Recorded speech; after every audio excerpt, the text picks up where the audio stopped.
안녕하십니까. 덕후맨입니다. 제과제빵기능사 필기 기출지문연습 그 첫 번째 시간입니다. 여러분을 환영합니다. 기출지문은 정답의 지문을 현실 시험장에서 정답을 잘 고를 수 있도록 하기 위해서 정답의 지문을 중심으로 해서 해설하고 살펴보는 것입니다. 그래서 각 지문마다 반드시 나온다고 생각하시고 지문을 습득해 두셔야 합니다. 그러면 문제로 들어가도록 하겠습니다. 1번입니다. 위생관리 업무 등을 위반한 공중위생영업자에게 위생지도원이 개선명령을 행하는 자는 공중위생조사원이다. 맞습니까? 틀립니까? 틀렸죠. 공중위생조사원이 아니라 공중위생감시원이죠. 네, 공중위생감시원입니다. 2번입니다. 식품위생법상 위생교육 내용 및 교육에 관하여 필요한 사항은 대통령령으로 정한다. 맞습니까? 틀립니까? 틀렸죠. 어디서 틀렸나요? 대통령령이 아니라 국무총리령입니다. 국무총리령으로 정합니다. 3번입니다. 식품소분업은 식품접객업에 속하지 않는다. 맞습니까? 틀립니까? 맞죠? 식품소분업이 뭡니까? 예를 들면 러시아산 차가버섯 100kg을 큰 벌크로 사와가지고 이것을 1kg씩 적은 봉지에다가 나눠가지고 유통을 시키는 것. 이것이 적게 나눈다 그래가지고 소분업 그러죠. 소분업. 조그만 봉지에다 나눠가지고 이렇게 포장해서 파는 것. 이게 소분업입니다. 이것은 식품 접객업에 속하지 않습니다. 4번 제과점 영업은 식품 접객업에 속한다. 그렇죠. 손님들이 와가서 사가죠. 접객하죠. 그렇기 때문에 맞습니다. 5번입니다. 제과점 영업을 하려면 특별자치시, 특별자치도 시군구청장의 허가를 받아야 한다. 맞나요? 틀리나요? 네, 틀렸죠. 어디가 틀렸습니까? 허가가 아니라 영업 신고를 하면 됩니다. 신고사항입니다. 6번입니다. 곰팡이가 생육할 수 있는 최저 수분 활성도는 0.88이다. 맞습니까? 틀립니까? 틀렸죠. 어디가 틀렸습니까? 0.88이 아니라 0.80입니다. 그래서 수분 활성도는 세균이 가장 높죠. 0.93 정도가 됩니다. 그 다음에가 효모죠. 효모가 0.88 정도 되고요. 그 다음이 가장 물이 적어도 살 수 있는 거 곰팡이죠. 곰팡이는 0.80인데 최저 수분 활성도에서는 0.65 정도에서도 살아나요. 그래서 0.65에서 0.80 정도 이게 곰팡이입니다. 그래서 곰팡이가 생육할 수 있는 최저 수분 활성도는 0.80입니다. 다시 한 번 더 복습하면서 보면요. 위생관리 등을 위반한 공중위생영업자에게 위생지도와 개선명령을 행할 수 있는 자는 공중위생조사원이 아니라 공중위생감시원이다. 감시원입니다. 식품위생법상 위생교육 내용 및 교육에 관해서 필요한 사항은 대통령령으로 정하는 게 아니라 총리령으로 정한다. 식품소분업은 식품접객업에 속하지 않습니다. 맞고요. 제과점 영업은 식품접객업에 속합니다. 음식점이라든가 제과점이라든가 이런 거는 식품접객업에 속합니다. 제과점 영업을 하려면 특별자치시, 특별자치도 시군구청장의 허가가 아니라 영업 신고를 하면 됩니다. 곰팡이가 생육할 수 있는 최저 수분 활성도는 0.88이 아니라 0.80입니다. 그래서 미생물이 생육할 수 있는 최저 수분 활성도 세균은 0.93, 효모는 0.88, 곰팡이는 0.80 정도입니다. 다음 7번입니다. 식품 접객업 영업을 하려는 사람은 식품위생에 관한 교육을 8시간을 받아야 한다. 시간이 8시간이다. 맞습니까? 틀립니까? 틀렸죠. 예.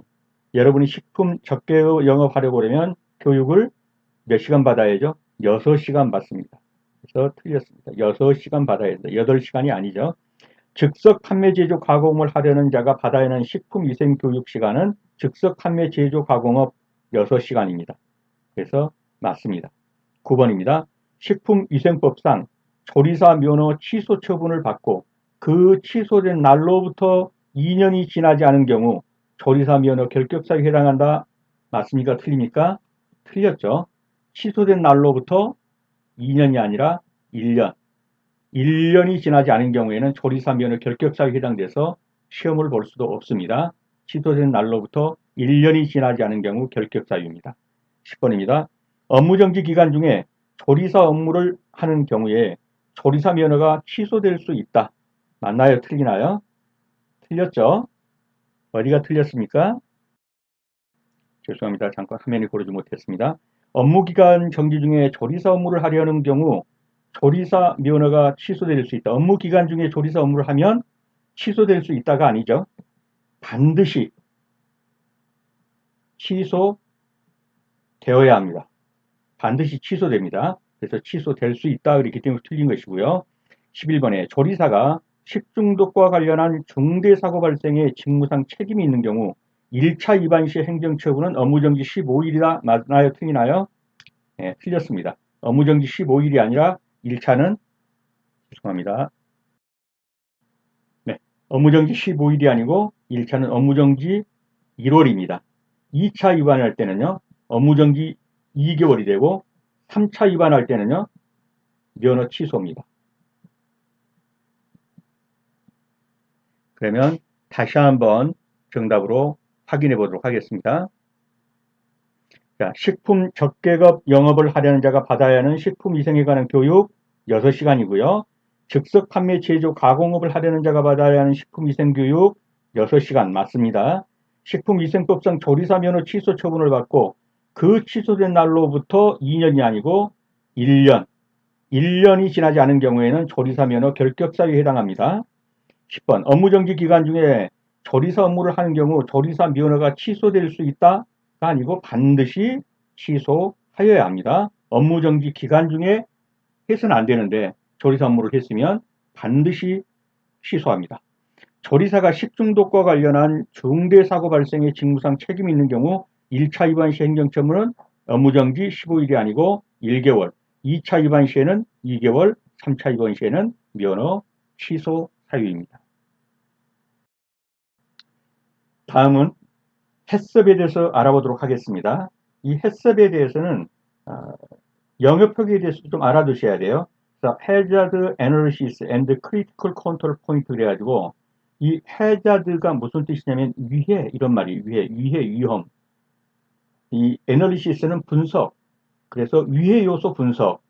critical은 뭡니까? 결정적인, 중요한 이런 말이죠. 중요. 그 다음에 컨트롤은 말 그대로 관리. 포인트는 뭐 점수, 점 이런 말이죠. 그래서 유해 요소 분석과 중요 관리점, 결정. 그래서 HA와 CCP, Hazard Analysis, Critical Control Point. 그래서 유해 요소 분석과 중요 관리점.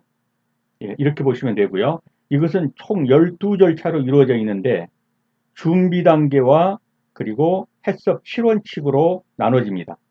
준비 단계는 보시다시피 맨 먼저 해썹 팀을 구성하는 거예요.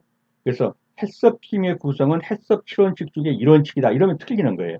해썹 팀의 구성은 실원칙이 아닌 내려가지도 못해요. 준비 단계입니다. 해썹을 하기 위해서 맨 먼저 팀부터 만들어야겠죠. 준비 단계. 그리고 제품 설명서 작성하고 용도를 확인해보고 공정 흐름도를 보고 공정 흐름도 현장 검증을 해보고 그리고 나서 이제 위해 요소 어떤 요소들이 위해가 있는가 즉 그 음식이 뭐 상한다든가 뭐 이런 것들에 대한 위해 요소를 분석한 다음에 이것을 그렇죠 부패되지 않게 하기 위해서는 어떤 점들의 중요 관리점이 있는가 CCP를 결정하는 것이죠. 그런데 한계 기준이라는 건 뭐냐면은 허용되는 위험이에요. 허용되는 위험. 모든 위험을 다 막을 수는 없겠죠. 허용되는 수치도 있단 말이에요. 그 한계 기준 어디까지 허용될 것인가. 그런 다음에 이런 것들을 어떻게 모니터링 할 것인가. 개선 조치의 설정, 검증 방법, 마지막에는 문서로 남기는 것까지. 그래서 7원칙이 밑으로 들어가고 준비 단계가 위에 어떤 것들이 있다는 것 정도 눈도장을 찍어 두시기 바랍니다.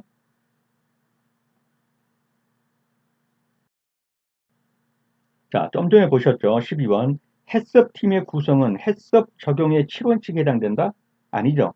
맨 먼저 준비 단계라고 그랬죠. 준비 단계. 준비 단계 맨 위에 있었던 것이 팀 구성이었어요. 팀 구성. 그렇기 때문에 해썹 7원칙은 이게 준비 단계가 다 끝난 다음에 나온 거란 말이죠. 그래서 틀린 것이죠. 해썹팀의 구성은 해썹 적용의 7원칙에 해당된다는 게 아니고 준비 단계다. 공정 흐름도 작성은 해석 7원칙의 원칙에 해당된다가 아니고 이것도 준비 단계죠. 아까 그림에서 보셨듯이 공정 흐름도 작성은 준비 단계입니다. 그 다음에 14번 모든 잠재적 위해 요소 파악, 위해도 평가, 예방 조치 확인 등의 위해 요소 분석. 위해 요소 분석은 중요 관리점 결정 후에 온다. 자, 여기서 CCP가 중요 관리점이죠. 예, 크리티컬 컨트롤 포인트 이게 중요 관리점이에요. 그다음 이건 위해 요소 분석이죠. 뭐가 먼저 오나요? 위해 요소 분석이 먼저 오죠. 해자드 애널리시스가. 근데 위해 요소 분석은 중요 관리점 결정 후에 온다 그랬으니까 틀린 거예요. 예, 위해 요소 분석은 중요 관리점 결정 이전에 오는 겁니다. 이렇게 위해 요소가 분석된 다음에 그 위해 요소들을 어떻게 관리할 것인가를 결정하는 것이기 때문에 이 순서를 꼭 알아두셔야 합니다. 그 다음에 15번입니다.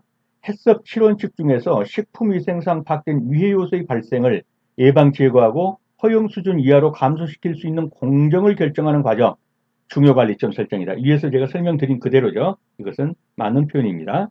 그 다음에 과자, 캔디류, 빵류, 떡류는 해썹의 의무적 적용 대상 식품이다. 맞죠? 네, 과자나 캔디류, 빵류, 떡류는 전부 해썹의 의무적 적용 대상입니다. 껌류는 해썹의 의무적 적용 대상 식품이다. 껌은 어떻습니까? 해썹의 의무 적용 식품이 아닙니다. 그래서 틀렸습니다. 다시 한 번 더 정답을 확인합니다. 해썹팀의 구성은 해썹 적용 7원칙에 가기도 전에 어떤 단계라고요? 준비 단계로 절차 1에 해당합니다. 공정 흐름도 작성도 마찬가지로 준비 단계로 그건 절차 4에 해당합니다. 모든 잠재적 위해 요소 파악, 위해도 평가, 예방 조치 확인 등의 위해 요소 분석은 중요 관리점 결정 전에 진행하죠. 아까도 말씀드렸지만 HACCP 해썹인데 이게 중요 관리점이죠. 해자드 애널리시스 위해 요소 분석이 이보다 먼저 옵니다. 그래서 위해 요소를 분석된 걸 가지고 그 위해 요소에 대해서 중요 관리점을 설정하는 것이죠. 그래서 틀린 것이고요. 해썹 7원칙 중에서 식품위생상 파악된 위해 요소의 발생 예방을 제거하고 허용 수준 이하로 감소시킬 수 있는 공정을 결정하는 과정은 중요 관리점 설정이다. 예, HA 다음에 CCP 중요 관리점 결정이 오죠. 그래서 이것은 맞는 표현이 되겠습니다. 과자, 캔디류, 빵류, 떡류는 해썹의 의무 적용 대상 식품이다. 맞죠? 껌류는 해썹의 의무 적용 대상 식품이 아니다. 네, 대상 식품이다 그랬으니까 틀린 것이죠. 8번입니다. 감염병 예방 대책 중에서 보균자를 색출하여 격리하는 것은 감염 경로에 대한 대책에 속한다. 네, 맞습니까? 틀립니까? 틀렸죠. 이게 어떻게 틀렸나요? 감염 경로에 대한 대책. 감염 경로에 대한 대책에 속한다. 감염 경로의 대책이 아니라 보균자를 색출하는 것은 뭐죠? 감염 원에 대한 대책이죠. 감염 원에 대한 대책. 그래서 이런 문제가 나오면 이렇게 생각을 해 보셔야 돼요. 여기에 사람이 있는데 이 사람이 감염된 사람이에요. 감염된 사람. 그리고 어떤 경로를 거쳐서 이게 경로죠. 경로를 거쳐서 다른 사람에게 옮기는데 이 옮기려는 사람, 이 사람을 뭐라고 그러냐면 감염 감수성 대상 또는 감염 숙주 이렇게 말하죠. 또는 감수성 대상. 그래서 이 사람에게 있는 병균이 어떤 경로를 통해서 이 사람에게 옮기는 거예요. 그러면 감염된 사람에 대한 대책, 감염된 사람에 대한 대책, 이거 감염된 사람 이걸 뭐라고 그러죠? 감염원, 감염원. 그 다음에 이거는 여기는 감염 경로에 대한 대책, 뭐 손 씻기라든가 이런 경로들이 있을 거 아니에요? 이런 대책이 있고 그 다음에는 이 숙주, 이제 감수성 대상, 이 사람에 대해서는 뭘 하죠? 예방접종을 맞춰가지고 이제 예방을 하는 것이죠. 그래서 감수성에 대해서는 예방접종, 감염원에 대해서는 뭐야? 이 사람에 대해서 이미 감염됐으니까 색출해가지고 어떻게 한다? 격리시킨다. 격리시킨다. 감염원에 대해서는 색출 및 격리, 그 다음에 경로에 대해서는 손 씻기를 잘한다든지, 뭐 침 뱉기를 안 한다든지, 뭐 이런 것들이 되고, 그 다음에 이 숙주, 즉 감수성 대상에 대해서는 올물 사람 이런 말이죠. 예방접종을 한다든지 해가지고 항체를 길러내는 것, 이런 것이 되겠습니다. 그래서 18번에 감염증 예방 대책 중에서 보균자를 색출해서 격리하는 것은 감염원에 대한 대책이에요. 경로에 대한 대책이라 그랬으니까 틀린 것이죠. 19번입니다. 알레르기성 식중독에 관계되는 원인 물질은 엔테르톡신이며 원인균은 포도상규균이다 그랬는데 틀렸죠. 어디가 틀렸습니까? 예, 알레르기성 식중독에 관계되는 것은 어떤 것입니까? 히스타민이라는 것이죠. 히스타민. 알레르기성 식중독에 관련되는 것은 히스타민이다. 그리고 그 균은 모르가니균입니다. 모르가니균. 즉 장내에 존재하고 있는 모르가니균이 히스타민이라는 독소를 일으키는 거예요. 독소를. 그래서 알레르기성 식중독을 일으키는 겁니다. 근데 지금 보시는 엔테로톡신으로 포도상규균, 이거는 뭡니까? 황색 포도상규균이 생성한 엔테로톡신이 체내에 들어가서 독소형 식중독을 일으키는 것이죠. 그래서 엔테로톡신은 독소형 식중독이고 이 히스타민으로 모르가니균은 알레르기성 식중독입니다. 그래서 알레르기성 식중독에 관계되는 원인 물질은 엔테로톡신이 아니라 히스타민이고 원인균은 모르가니균이 되겠습니다. 그 다음에 20번입니다. 2타입, 2타입병과 관계 있는 중금속 물질은 수은이다. 맞습니까? 틀립니까? 틀렸죠. 2타입, 2타입병은 그 원인 물질이 뭡니까? 카드뮴입니다. 카드뮴. 그러면 수은이 관계되는 병은 뭐죠? 미나마타병. 그래서 전에 제가 다른 강의들에서 여러 번 말씀드렸죠. 김수미 씨가 고향은 전라도인데 술 한잔 먹고 이랬다 카이 저랬다 카이 하더라. 그래서 수미 카이. 그래서 수는 미나마타병, 카드뮴은 이타이타병. 김수미 씨가 이랬다 카이 저랬다 카이 하더라. 수는 미나마타병, 카드뮴은 이타이타병. 그렇게 암기를 해주시면 되겠습니다. 다시 한 번 더 정답을 확인합니다. 감염병 예방 대책 중에서 보균자를 색출해서 격리하는 것은 감염 경로에 대한 대책에 속한다가 아니라 감염원 대책이죠. 감염 경로가 아니라 감염원 대책에 속한다. 그래야 맞습니다. 보균자 색출 및 격리는 여기 지금 오타가 나왔습니다. 감염 경로가 아니라 감염원으로 고쳐주세요. 네, 감염원 대책에 속한다. 그래서 이 부분 감염 경로 대책과 감염원 대책과 감수성 대책, 아까 제가 그림 그리면서 했던 그것을 한번 떠올리면서 꼭 파악을 해 두십시오. 19번 알레르기성 식중독에 관계되는 원인 물질은 엔테로톡신이 아니라 히스타민이고 그 원인균은 모르가니균이다. 모르가니균이다. 황색 보두상규균이 생성한 엔테로톡신이 체내에 들어가서 독소형 식중독을 일으킵니다. 다음 이타이타병은 카드뮴이고 미나마타병은 수은에서 유래됩니다. 수은이 원인 물질이 됩니다. 그래서 김수미 씨가 이랬다 카이 저랬다 카이 하는 경상도 말을 쓰더라. 그래서 수는 수은이고 미는 미나마타병이고 그래서 원인 물질이 수은인 것이 미나마타병. 수은 중독이 되면 미나마타병에 걸리게 되죠. 카드뮴이 이타이타병의 원인 물질입니다. 카드뮴이 이타이타병의 원인 물질이 되겠습니다. 1번입니다. 세균성 식중독 중 일반적으로 치사율이 가장 높은 식중독은 보툴린수균 식중독이다. 맞나요? 틀리나요? 맞습니다. 클로스트리디움 보툴린수균 치사율이 약 70%에 이릅니다. 신경독으로. 그래서 식중독 중에서 가장 치사율이 높은 것 보툴리누스균입니다. 치사율은 약 70% 정도입니다. 22번입니다. 패스트, 디프테리아, 신종인플루엔자는 감염병 예방 관리에 관한 법률상 2급 감염병에 해당한다. 맞습니까? 틀립니까? 틀렸습니다. 네, 패스트, 디프테리아, 신종인플루엔자는 뭡니까? 법정 제1급 전염병에 속합니다.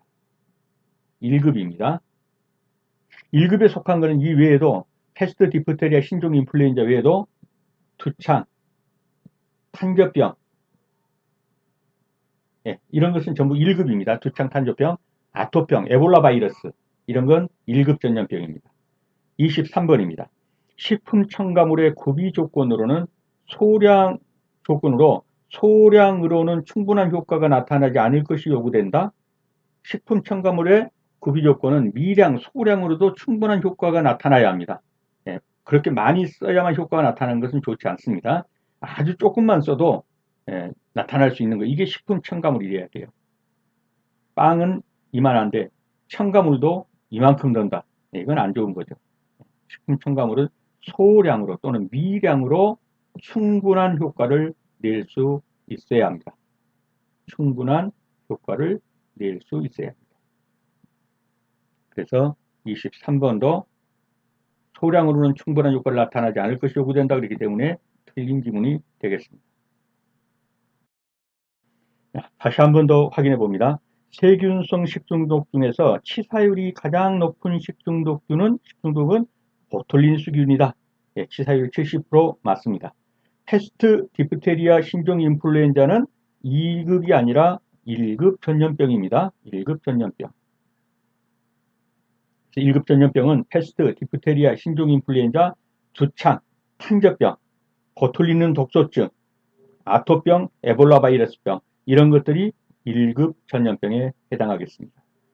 23번 식품 첨가물의 구비 조건으로는 소량으로는 충분한 효과가 나타나지 않을 것 틀렸죠. 소량으로도 충분한 효과가 나타날 것, 충분한 효과가 나타날 것. 그래서 틀린 지문입니다. 식품 첨가물의 구비 조건을 보면 인체에 무해하고 체내에 축적이 되지 않을 것, 미량으로도 효과가 클 것, 독성이 없을 것, 이화학적 변화가 안정할 것, 이런 것들이 식품 첨가물의 구비 조건입니다. 자, 24번 예방접종이 감염병 관리상 갖는 의미는 감염원의 제거이다. 맞습니까? 틀립니까? 틀렸죠. 자, 다시 한 번 더 보면요. 이건 시험 문제 나오면 이 그림을 한번 연상해 보셔야 돼요. 자, 이 사람은 걸린 사람이에요. 감염된 사람이에요. 이 감염된 사람을 보균자라고도 하고 또 우리가 뭐라고 하면 감염을 시키는 사람이다 그래가지고 감염원이라고 합니다. 예, 감염의 원천이 되는 사람. 이 사람 보균자예요. 그럼 어떤 경로를 거쳐가지고 이 사람을 우리는 숙주라고 그래요. 이 균이 들어와서 머무르는 사람, 숙주. 또는 이 사람을 뭐라고 그러죠? 감수성 숙주라고 해요. 예, 받아들이는 사람, 감수성 숙주. 이런 말로도 쓴단 말이에요. 그러면 이 감염원에 대해서는 어떤 대책을 세워야 되죠? 색출해가지고 격리시키는 거예요. 격리시키는 거. 이 경로에 대해서는 손 씻기, 발 씻기, 청결 이런 것들이 요구되겠죠. 그 다음에 이 숙주, 감수성 숙주 아직 걸리지 않은 사람이죠. 이 사람에 대해서는 뭘 해야죠? 그렇죠. 예방접종을 마치는 거예요. 백신이라든가. 예방접종. 자, 그렇게 놓고 이걸 보세요. 예방접종이 감염병 관리상 갖는 의미는 감염원의 제거이다. 감염원의 제거는 이 부분이잖아요. 이 부분. 예? 감염원의 제거. 색출해서 격리한다든가. 이건 감염원 대책이죠. 그렇기 때문에 예방접종이 갖는 것은 바로 요거. 여기. 안 걸린 사람이 대한 것. 그래서 여기서는 이것은 예방접종이 되겠죠. 예방접종. 25번입니다. 식당 종업원의 손 소독에 가장 적당한 것은 역성비누이다. 맞나요? 틀리나요? 맞죠? 역성비누 우리가 어디서 많이 썼죠? 코로나 바이러스 때 가는 곳마다 눌러가지고 이 비누, 근데 이 물비누 있지 않습니까? 그걸로 닦은 거예요. 이 역성비누의 특징이 뭐죠? 세척력은 거의 없어요. 근데 살균력이 뛰어난 거죠. 살균력이. 그래서 손소독에 가장 적당한 거 역성비누 맞습니다. 해썹에 잠깐만요. 적용 순서 중에서 해썹 계획이 효과적이고 효율적인가를 확인하기 위해서 평가하는 절차는 검증 절차 및 방법 설정이다. 자, 평가 효과적이고 효율적이었는가? 이걸 확인하기 위해서 평가하는 거 검증이죠. 예, 검증 절차 및 방법 설정이다. 맞는 표현입니다. 그래서 해썹에 대한 것은 이 정도는 알아두시기 바랍니다. 다시 한 번 더 확인합니다. 예방접종이 감염병 관리상 갖는 의미는 감염원의 제거가 아니라 감수성, 아직 걸리지 않은 사람에 대한 감수성 숙주에 관리인데 이거는 예방접종이 되겠습니다. 예방접종. 그래서 이 내용을 한번 더 읽어보시고요. 식당 종업원의 손소독에 가장 적당한 것은 역성비누이다. 맞죠? 역성비누는 세정력은 없지만 강한 살균력을 가지고 있는 무색무취 무독성 무자국으로 손소독에 가장 적합한 것. 우리가 코로나 때 음식점이 들어가는 곳마다 물비누로 손 씻는 거. 이게 역성비누입니다. 살균력이 뛰어나다. 26번입니다. 해썹 적용 순서 중에서 해썹 계획이 효과적이고 효율적인가를 평가하는 것. 검증 절차죠. 검증 절차. 그래서 이 평가라는 말 나오면은 검증 절차라는 거 맞는 지문이 되겠습니다. 7번입니다. 기생충에 오염된 흙에서 감염될 수 있는 가능성이 가장 높은 것은 구충이다. 맞습니까? 틀립니까? 맞죠? 구충을 우리가 다른 말로 십이지장충이라고 하죠. 십이지장충. 이거는 흙에서 옮겨간 채소 이런 걸 통해 가지고 사람 몸속으로 들어오는 겁니다. 그래서 기생충에 오염된 흙에서 감염될 수 있는 가능성이 가장 높은 것은 구충, 즉 십이지장충이다. 맞습니다. 간흡충, 폐흡충, 광절 열두조충은 어패류를 통해서 감염되는 기생충이다. 맞습니까? 틀립니까? 맞습니다. 간흡충은 간디스토마라고도 하고 폐흡충은 폐디스토마라고도 하고 광절 열두조충 이건 다 어패류를 통해서 감염되는 기생충입니다. 29번입니다. 장염 비브리오균은 해수균의 일종으로 2 내지 4%의 소금물에서 잘 생육한다. 맞나요? 틀리나요? 맞습니다. 그래서 여름철에 이 조개류라든가 연근하에서 나는 이런 거 회 먹고 자주 걸리는 게 장염 비브리오균이죠. 그래서 2 내지 4%의 소금물에서 잘 생육한다. 그래서 바닷물, 회 하면 비브리오균 이렇게 생각하시면 되겠습니다. 30번입니다. 많은 사람이 밀폐된 공간에 있을 때 오염된 공기로 인해서 겪는 이상 증상을 무엇이라 하는가? 밀폐된 공간에 많은 사람이 들어가 있을 때 거기 오염된 공기로 인해서 겪는 이상 증상 뭐라고 그러죠? 그렇죠. 군집도. 군집이 많은 사람이 밀폐된 공간에 모여 있으니까 독소가 생성돼요. 여러 가지 냄새라든가 이런 것들로 인해서 겪는 이상 증상. 머리가 아프다든지 이런 것들이 군집독입니다. 군집독입니다. 건조 창고의 저장 온도는 0도에서 10도씨가 가장 적합하다. 그런데 맞나요? 틀리나요? 건조 창고입니다. 건조 창고의 저장 온도는 0도에서 10도씨가 아니라 몇 도죠? 10도씨에서 20도씨. 건조니까요. 저장 창고가 아닙니다. 건조 창고의 저장 온도입니다. 10도에서 20도씨가 가장 적합합니다. 어떤 것이요? 건조 창고의 저장 온도. 32번입니다. 유지의 특징 중 유화성이란 입안에서 부드럽게 녹는 성질을 말한다. 맞습니까? 틀립니까? 틀렸습니다. 어디가 틀렸습니까? 입안에서 부드럽게 녹는 성질을 우리는 뭐라고 그러죠? 입구자, 녹는다는 용자, 성질. 그래서 이것을 구용성이라고 합니다. 용매, 용질, 녹는다는 뜻이 용자가 입에서 부드럽게 녹는다. 구용성입니다. 유화성이란 건 뭐죠? 유화성이란 건 달걀이나 설탕, 밀가루 등을 잘 섞이게 하는 것. 이 유화성은 잘 섞이게 하는 것. 이것이 유화성입니다. 그럼 다시 한번 확인해 봅니다. 기생충에 오염된 흙에서 감염될 수 있는 가능성이 가장 큰 것은 구충이다. 12장충 구충 맞습니다. 간흡충, 간디스토마, 폐흡충, 폐디스토마, 광절열두조충은 전부 어패류를 통해서 감염되는 기생충이라 맞습니다. 장염 비브리오균은 바닷고기, 한여름에 바다에 사는 고기라든가 또는 조개 이런 걸 먹으면 이 비브리오균에 많이 걸리죠. 그래서 죽기도 하고요. 해수균의 일종으로 2 내지 4%의 소금물에서도 잘 생육하는 것, 이것은 장염 비브리오균입니다. 많은 사람이 밀폐된 공간에 있을 때 오염된 공기에서 겪는 이상 증세는 군집독입니다. 건조 창고의 저장 온도는 10도씨가 아니라 0도 10도씨가 아니라 10도에서 20도씨가 가장 적합합니다. 유지의 특징 중 유화성이란 입안에서 부드럽게 넣는 송기는 구용성이라는 겁니다. 구용성. 유화성이란 건 달걀, 설탕, 밀가루 등을 잘 섞이게 하는 성질. 이것이 유화성입니다.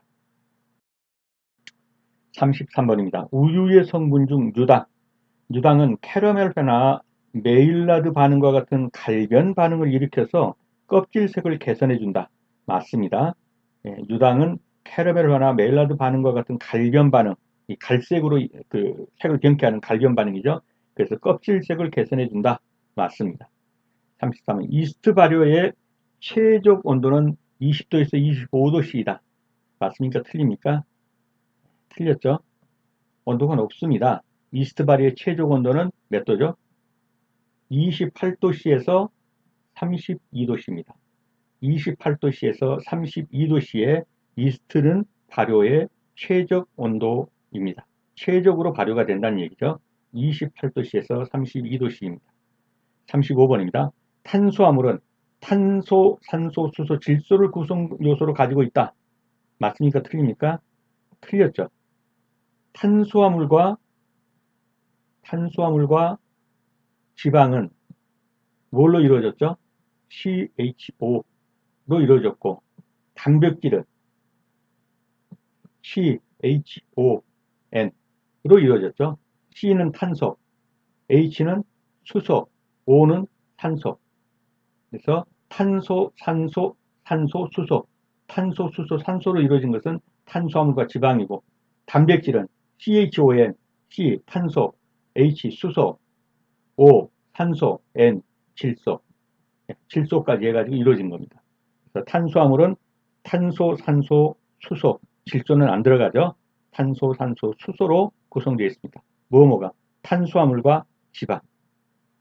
그런데 단백질은 탄소, 산소, 수소, 질소로 구성되어 있습니다. 그 다음 반죽에 소금을 첨가하면 흡수율이 높아지고 반죽 시간이 감소된다. 단 후연법은 제외하고. 자, 이런 문제는 반드시 시험에 나온다고 보시고 익혀두셔야 합니다. 반죽에다가 여기에 소금이 들어갔습니다. 그러면 어떻게 됩니까? 여기에 다른 물질들이 있다 할지라도, 반죽 주위에 다른 물질이 있다 할지라도 소금이 들어간 이것이 고장액이 되죠. 더 높은 것이 됩니다. 그래서 삼투압은 어디로 가죠? 높은 데서 낮은 곳으로 가는 거예요. 그러니까 소금이 쳐진 이 반죽은 흡수율이 높을까요? 낮을까요? 흡수율이 낮겠죠. 흡수율이 낮다라는 얘기는 이 반죽이 반응 속도가 느리다는 것이에요. 그래서 반응 시간이 반죽 시간이 길어지는 거예요. 이거는 반죽 시간이. 그래서 반죽에 소금을 첨가하면 흡수율은 낮아지고 반죽 시간은 길어진다. 이래야만 정답이 돼요. 그래서 이건 틀린 지문이 되겠습니다. 반죽에 소금을 첨가하면 삼투압에 의해서 흡수율은 감소되고 반죽의 저항성이 증가해가지고 반죽 시간은 길어지게 됩니다. 그래서 틀린 지문이 되겠습니다. 자, 다시 한번 정답을 확인해 봅니다. 우유의 성분 중 유당은 캐러멜회나 메일라드 반응과 같은 갈색 반응을 일으켜서 껍질색을 개선해 줍니다. 맞습니다. 이스트 발효의 최적 온도는 20에서 25도씨가 아니라 한참 높죠. 28도씨에서 32도씨가 최적 온도입니다. 탄수화물은 탄소, 산소, 수소, 질소를 구성 원소로 가지고 있다가 아니고 질소 빼고, 그래서 탄수화물과 지방은 CHO로 구성되어 있고 단백질은 CHON으로 구성되어 있다. 눈도장 찍어 두시고요. C는 탄소, H는 수소, O는 산소. 그래서 탄수화물과 지방은 탄소, 수소, 산소를 구성요소로 가지고 있고, 단백질은 탄소, 수소, 산소, 질소까지, 얘는 질소죠. 질소까지를 구성요소로 가지고 있다. 그래서 이 내용 한번 꼭 봐두시고요. 반죽에 소금을 첨가하면 흡수율은 높아지고가 아니라 낮아지고, 반죽 시간은 감소된다가 아니라 길어진다. 그게 맞습니다. 그래서 반죽에다가 소금을 첨가하면 삼투압에 의해서, 이것이 또 고장 얘기니까, 흡수율은 감소되고 반죽의 저항성이 증가해 가지고 반죽의 시간은 길어집니다. 소금 치면 어떻다? 흡수율은 낮아지고 반죽 시간은 길어진다. 꼭 시험에 나온다고 보고 익혀두셔야 합니다. 37번입니다. 처음에 유지와 설탕, 소금을 넣고 믹싱을 하여 크림을 만들고, 먼저 크림을 만들었다는 거예요. 그러고 난 다음에 달걀을 서서히 투입하여 부드럽게 유약한 후에 여기에 채로 친 밀가루 등을, 베이킹파우더와 건조 재료를 가볍고 균일하게 혼합해서 반죽하는 반죽 방법을 블렌딩법이라 한다. 틀렸죠? 무슨 법이죠? 크림 나와 있죠. 크림법이라고 해요. 크림법. 그래서 앞에 크림이라는 워딩이 나오면 이건 크림법입니다. 맨 먼저 크림을 만들고 거기에다가 달걀을 뭐 서서히 넣고 그 다음에 밀가루를 뭐 넣고 이렇게 하는 거예요. 맨 먼저 크림을 부드럽게 하기 위해서 크림을 만든 다음에 이렇게 나오면 이건 크림법입니다. 그러면 블렌딩법은 뭐고 설탕물법은 뭐고 1단계법은 뭔지를 한번 보겠습니다.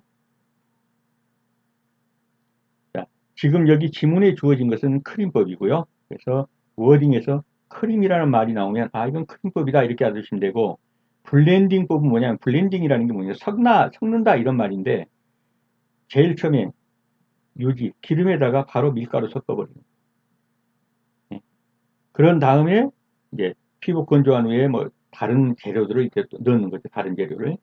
그래서 유지에다가 바로 밀가루 섞는다, 브랜딩한다 이렇게 들어가면 이건 브랜딩법이다 이렇게 보시면 되겠어요. 설탕물법은 액당을 사용하는 믹싱법으로, 설탕, 액당이잖아요. 액체로 된 물설탕, 설탕물. 이 말 나오니까 설탕물법이다 이렇게 아시면 되겠고, 1단계법은 이것저것 없이 한꺼번에 전부 몰아떨어서 한 번으로 끝내버린다. 1단계로 끝낸다. 재료를 전부 한 번에 넣어 믹싱하는 방법으로 노동력과 시간이 절약되는 장점이 있으나 뭐 크리머와 뭐 이렇게 나오는데, 어떻든 간에 1단계법은 한 번에 전부 넣고 1단계로 끝내버린다. 이게 1단계법이에요. 그러면 어떤 형태로 나오든 정답은 고를 수 있겠죠. 크림이라는 워딩이 나오면은 크림법이다 이렇게 보시면 되고, 블렌딩법은 유지에다 바로 밀가루 섞는다. 그리고 이제 다른 것들을 섞어 나간다. 이러면은 이것은 블렌딩법이다. 설탕물법은 액당이라는 말이 나온다. 즉 설탕물이라는 액당에다가 사용하는 믹싱법이다. 그러면 설탕물법이고, 이것저것 없이 재료를 전부 한 번에 몰아 때려 가지고 시간을 단축시킨다. 그러면 1단계로 끝낸다 그래갖고 1단계 형이 되겠습니다. 38번입니다. 카스텔라는 건조 방지를 목적으로 나무 틀을 사용하여 오븐에 구우면 촉촉하고 부드럽다. 자, 나무 틀을 사용한다. 그러면 건조 방지를 목적으로 또 촉촉함이 오래 간다. 맞습니까? 틀립니까? 맞습니다. 카스텔라는 건조 방지를 위해서 나무 틀을 사용해서 오븐에 구우면 촉촉하고 부드럽습니다. 39번입니다. 테크 오븐은 열풍에 강제 순환시키면서 굽는 타입으로 굵기의 편차가 극히 적은 오븐이다. 그러니까 열풍을 강제시켜서 대류의 법칙으로 이렇게 도는 거죠. 이렇게 대류의 법칙으로 열풍이. 그래서 골고루 익히는 것. 이것을 뭐라고 그런다? 테크 오븐이 아니라 뭐라고 그러죠? 컨벡션 오븐이라고 합니다.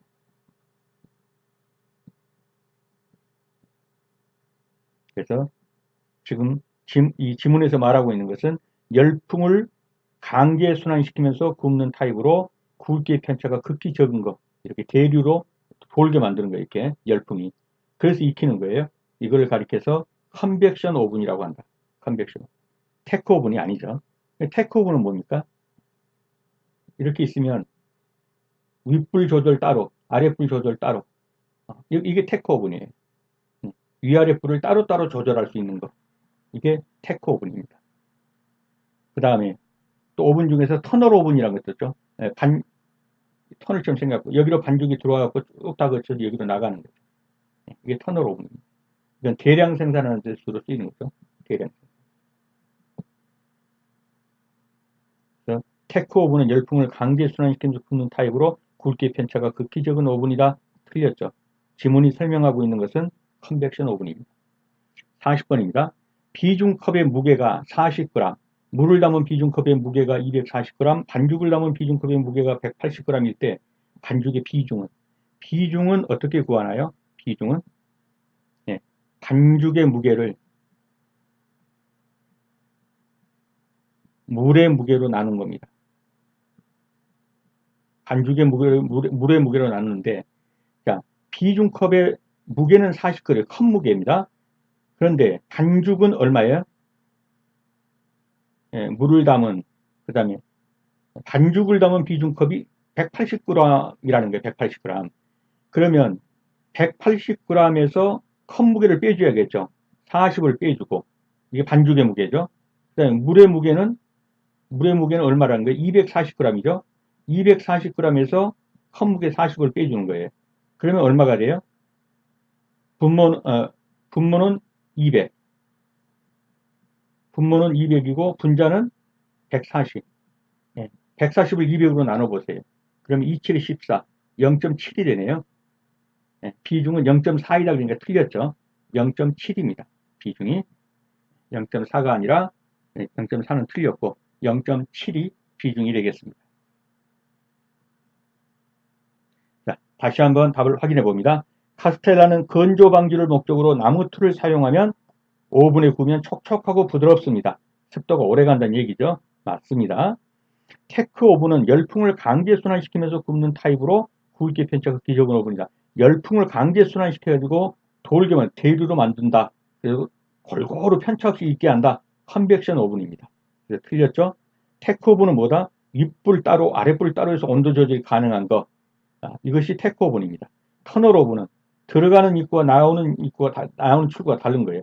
여기로 들어갔다가 쭉 숙성을 거쳐서 여기로 나오는 겁니다. 대량 생산에 쓰는 거죠. 대규모 생산 공장에 쓸 수 있는 겁니다. 다음 40번 비중컵의 무게가 40g, 물을 담은 비중컵의 무게가 240 쭉 나가면 결국 비중은 뭐다? 비중은 반죽의 무게를 물의 무게로 나눈 것이다. 그래서 반죽의 무게에서 컵을 빼주고 물의 무게에서 컵을 빼주니까 이렇게 나가지고 이렇게 해보니까 0.7이다. 0.4다 그랬으니까 틀린 것이죠. 정답은 0.7이 되겠습니다. 네, 수업하시느라 수고 많으셨습니다. 다음 시간에 다시 뵙도록 하겠습니다. 감사합니다.